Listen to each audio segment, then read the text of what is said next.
Ani Kinawia, Bidabin Dishnikas, Jijak Dodem, Ondek Amnakaning Donjaba.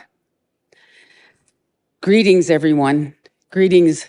I'm a Nishnabekwe and a member of the Ondek Amnakaning First Nation located on Manitoulin Island in Northern Ontario.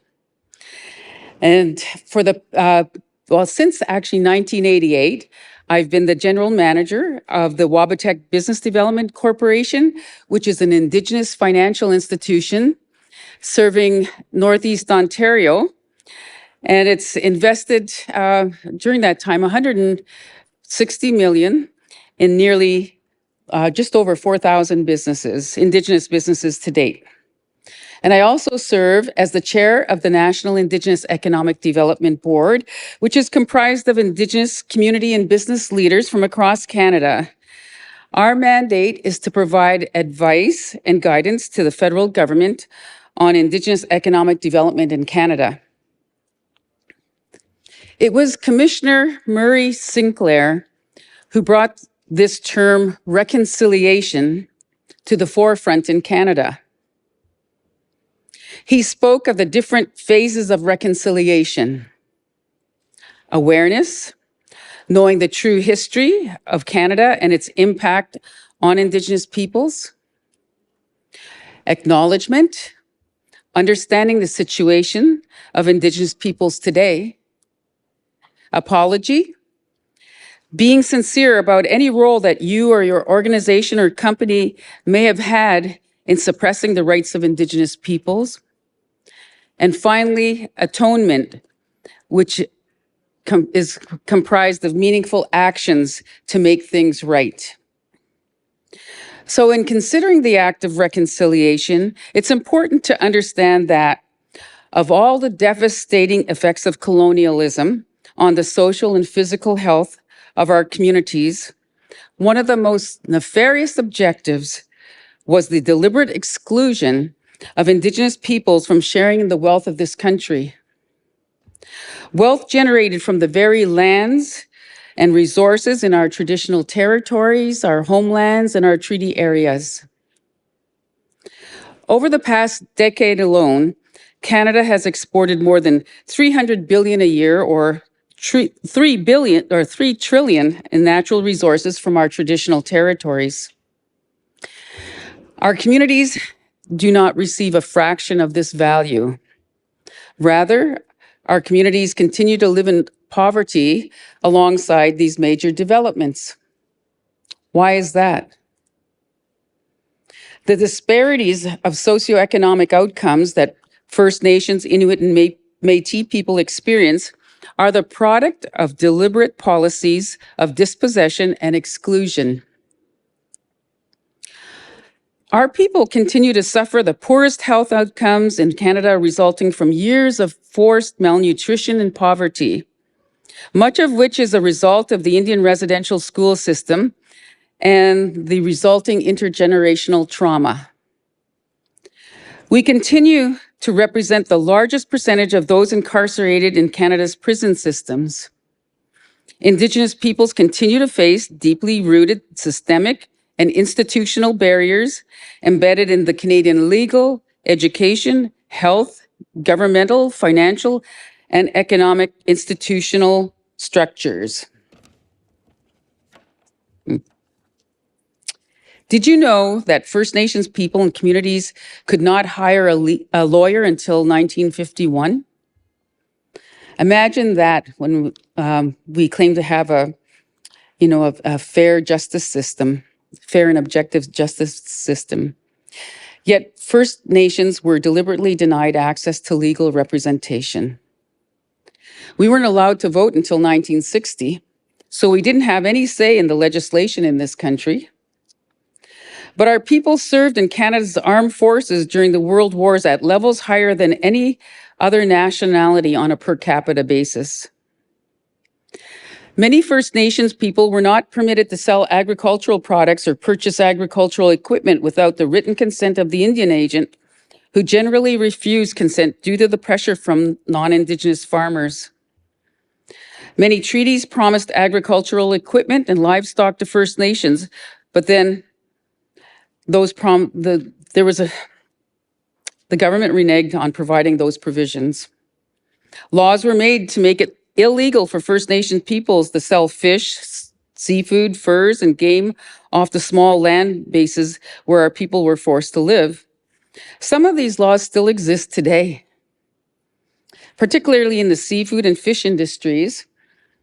We are only able to sell seafood for our own consumption or generate a small livelihood from it. Land in our traditional territories was also given to mining interests without discussions with our people. So now, looking at the present, First Nations have been now winning court cases in Canada's Supreme Court over the last 30 years that confirm that our people have a say and jurisdiction in all developments in our traditional territory. This leaves many developments in Canada in untenable situations when Indigenous communities are not involved. And many companies find this out the hard way.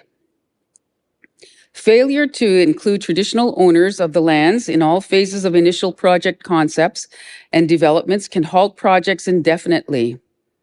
In this era of growing reliance on critical minerals, this will impact Canada's economy negatively. That is why economic reconciliation is critical to Canada's economy, and that inclusion is critical of our people. And Canada and BC have enacted the UN Declaration on the Rights of Indigenous Peoples Act. This act requires a rewriting of some of Canada's legislation in order to comply with the UN Declaration and recent case law. The UN Declaration speaks to the economic rights of Indigenous peoples, including the right to the improvement of our economic and social conditions, the right to determine and develop our own priorities and strategies for exercising the right to development, and the right to free, prior, and informed consent. On our part, we are not waiting for someone else to reconcile our past. We have been collaborating to build our own capacity. Our path to economic inclusion and prosperity is being supported by our own national Indigenous economic institutions, who are working together as a collective to open doors for stronger partnerships with corporate Canada, equity ownership in major projects, better procurement processes for Indigenous businesses, and inclusion of our people at all levels of employment and senior levels, including the decision-making levels at the boardroom table. Two leading practices for economic reconciliation are partnerships and the creation of Indigenous-led organizations.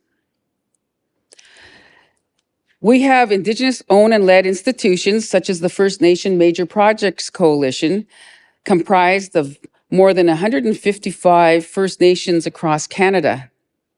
The number of members is growing rapidly. This institution provides guidance to its membership on structuring involvement in major projects in their respective regions, and they also advise on sources of capital. The First Nations share leading practices amongst each other, and any issues they have encountered with each other to build on each other's knowledge and experience. We also have a national network of Indigenous financial institutions, strongly supported by the National Aboriginal Capital Corporation Association. And we have our CEO, Shannon Madahbee, here today. So this network has helped establish more than 60,000 Indigenous businesses across Canada. There's just over 50 Indigenous financial institutions across the country who have been able to provide $3 billion in capital to these businesses over the past 40 years. Actually, the network of Indigenous financial institutions is seen as a global leading practice for supporting Indigenous entrepreneurship. We also have a new institution that we're establishing called the First Nations Procurement Organization.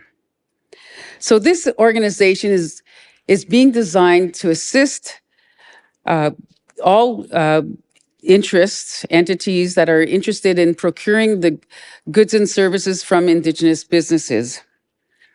And we want to develop we are working on a Indigenous business directory that would be certified so that we know that the businesses that are on this directory are indeed Indigenous businesses. We know that there's a global issue of false indigeneity, and some have seen recent news reports that talk about the issue of false indigeneity when it comes to establishing some of the businesses and taking advantage of the set-asides that have been put in place for Indigenous businesses. So now we think we need to take control of that, because we know that when we become involved in delivering a service, that we do a much better job because we know our people and we can work with our people. That was the premise on the Indigenous financial institutions, which has been a success. So the role of the First Nation Procurement Organization would be to provide training and to assist our businesses in seeking contracts, to include them on a certified Indigenous business directory that would be maintained and updated regularly, and also doing some marketing about the availability of our businesses to provide goods and services. And I think just making sure that the opportunities are there to help, again, corporate Canada or institutions or governments to secure and procure the services from our businesses. So we're really looking forward to that, and a lot of good work is being done on that. So in addition to all of this, we have had more than 20 national Indigenous economic organizations work together to develop the National Indigenous Economic Strategy for Canada, which was launched in 2022. You can find this strategy online at niestrategy.ca. This strategy addresses the barriers to economic reconciliation and provides a coherent vision designed to guide reconciliation efforts in the coming decade. Everything about this strategy, from the literature review, the academic review, the writing, the translation, the printing, was done by Indigenous peoples and businesses. This strategy represents a great opportunity to transform Canada in a positive way by enabling our people to drive our own success. The overall vision of the strategy is economic parity for Indigenous peoples in Canada. Economic parity for Indigenous peoples in Canada. The strategy covers 4 strategic pathways: people, lands, infrastructure, and finance. Each pathway includes a vision that describes the desired outcome, and altogether there are 107 calls to economic prosperity. The strategy is meant to guide all levels of government, corporate Canada, small businesses, all health, education, and justice institutions, along with the Canadian public and our own communities on the path to economic reconciliation. With the national strategy, Canadian society at large now has a real blueprint for making a good start on the road to economic reconciliation. And I invite you all to join us on this journey. So how will we recognize economic reconciliation in the future? First, economic reconciliation is not when entities announce that they are on a path of reconciliation and then not first acknowledge their role in the systemic racism or exclusion of Indigenous peoples from participating fairly in local, regional, national, or global economies. Economic reconciliation is also not offering trinkets and beads, jobs or business targets that are never achieved, for access to critical resources in our traditional territories. True reconciliation will be achieved when all outstanding land claims are resolved and our legal jurisdiction on our lands and waterways is recognized in law. And I can tell you that we're doing a lot of work on the development of laws, fishery laws, in our different areas, for example. So when Indigenous peoples not only achieve socioeconomic parity with the rest of Canada in terms of levels of education, employment, and income, as stated in the National Indigenous Economic Strategy for Canada, but also when our health indicators, our infrastructure, our housing are at least on par with the rest of Canada. When the Indigenous economy is reclaimed by Indigenous peoples so that we are part of the developments in our traditional territories through ownership and partnerships in those developments, this will include acknowledging the value of our social license in all major developments in our traditional territories, and when we receive our fair share of the benefits from these developments. When our people are included at the decision-making tables of government and in corporate boardrooms. When you see Indigenous peoples working in the businesses and the banks and the agencies and institutions located throughout our traditional territories. When you see our communities are respected for making decisions about protecting green spaces for this country's future. And most importantly, when you see our languages, culture, revitalized, honored, and protected for their uniqueness, which cannot be found anywhere else in the world. Basically, achieving reconciliation is not possible without vibrant Indigenous economies, characterized by economic self-sufficiency, prosperity, and socioeconomic equality with the rest of Canada. And you, as global markets and industry, can be a strong ally for this change. Canada needs the involvement of Indigenous peoples to guarantee future prosperity. The fact is, sustainable development and the path to critical minerals will require our involvement. Mitigating climate change will require our involvement. Opening doors to international trade will require our involvement. Addressing labor shortages will require our involvement. Accessing capital and investment will flow where there is support for Indigenous participation. Improving Canada's global standing on human rights issues will also require our involvement. This is our vision for true reconciliation. Miigwech, and thank you for the opportunity to speak with such a powerful group of people today, is very much appreciated. Miigwech.